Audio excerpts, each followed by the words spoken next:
it raises our idle torque, raises our idle speed. If we have less spark timing and reduce the spark timing, it has less idle torque and reduces the idle speed. So what we're doing here is setting a table for the desired idle speed, where we want it to idle at. And then it can use the spark timing feedback into our tables here in order to manipulate the spark timing against our zero demand table. Remember, our zero demand table here, very quickly, this is our idle spark timing. The idle control can add or subtract timing here, as we're looking at it in here. This will add or subtract timing against these values here.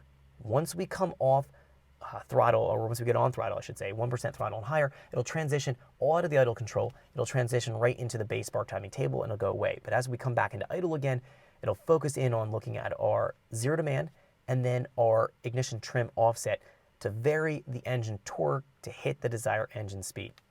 Hopefully that makes sense. So we need to go and set our target RPM here to realistic values. Now, regardless of my moving or not, so here's vehicle speed, 3 mile per hour, 12 mile per hour. There's coolant temp at the top, 140 and higher. I'm going to go here and set it to 1,000 RPM. I'd like to idle at 1,000. Now, if we're looking here on our colder temperatures, 104, I might want to idle at 1,100.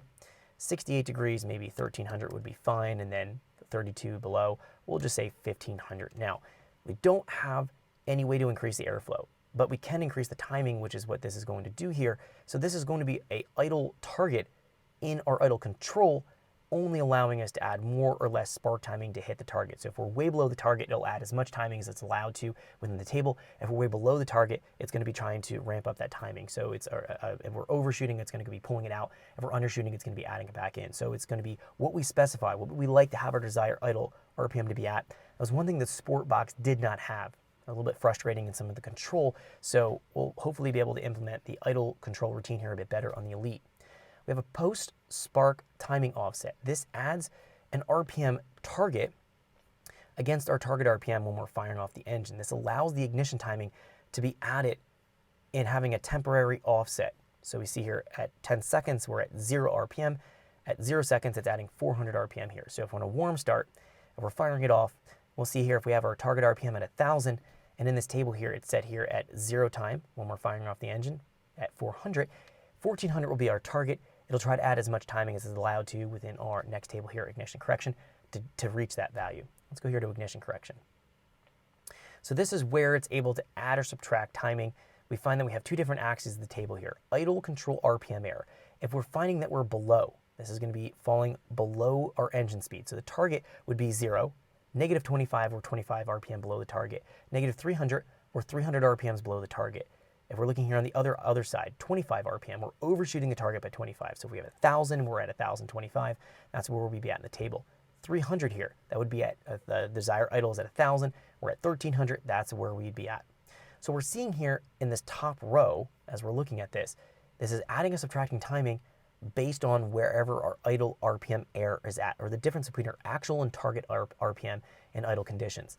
This can allow it to dynamically change the timing and the feedback so it does what we'd like. Now the next axis here is RPMD, or the RPM per second, or the rate of change, or the derivative in the RPM. We're finding here as we're going and falling below, we're having a very quick rate of change. It's the rate of change in RPM, a quick rate of change in RPM drop, or the RPM is dropping very quickly. This is allowing it to be very aggressive with the spark timing adder. This offsets, again, depending on where we're at in idle RPM, depending on where we're at in our rate of change in our RPM and idle, it'll add or subtract timing dynamically here against our zero demand timing to get our idle RPM to where we want to be at in that target. So hopefully that makes sense. We're going to leave all these values default in this table here, and we'll run with it, and we'll vary them if we need to, and visit that when we get the engine fired up and running. Knock control under the knock threshold. We need to set this all at 60 decibels. This table here is based on throttle position versus engine speed. I'm going to go here and set this, and actually we're going to go and configure this a little bit differently. Engine speed only goes to 6,500. Let's go all the way out to 10,000. We'll do one here at 9,000. We'll do one here at 8,000. We'll do one here at 7,000. We'll do one here at 6, 5, and I'm really only interested in using my knock control, 3,000 RPM and higher. I don't care about part throttle. I don't care about idle. So that's how I'm going to configure this table. This is based on throttle position. That should be fine for throttle position. Let's go apply. Let's click OK. And we're going to set this table all to 60. 60 is the max. We're going to get this out of the way.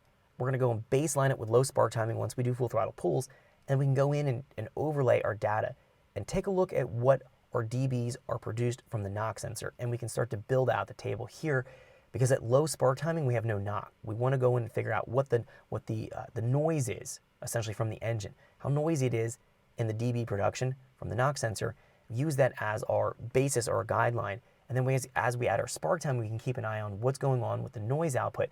If we have spikes in the noise or the dB output from the knock sensor, we know that's a real knock event, and we can use that in a calibration process. But we need to start off with this at values of 6. Thanks for checking out our teaser clip. If you want to see the rest of this video and more than 500 hours of current EFI training we have to offer, make sure you click right here. If you want to go and check out more teaser clips from this training course, click here, and you don't want to miss any of the videos we're going to be releasing on this channel, so make sure you subscribe and click here. Thanks for watching, and I'll see you guys later.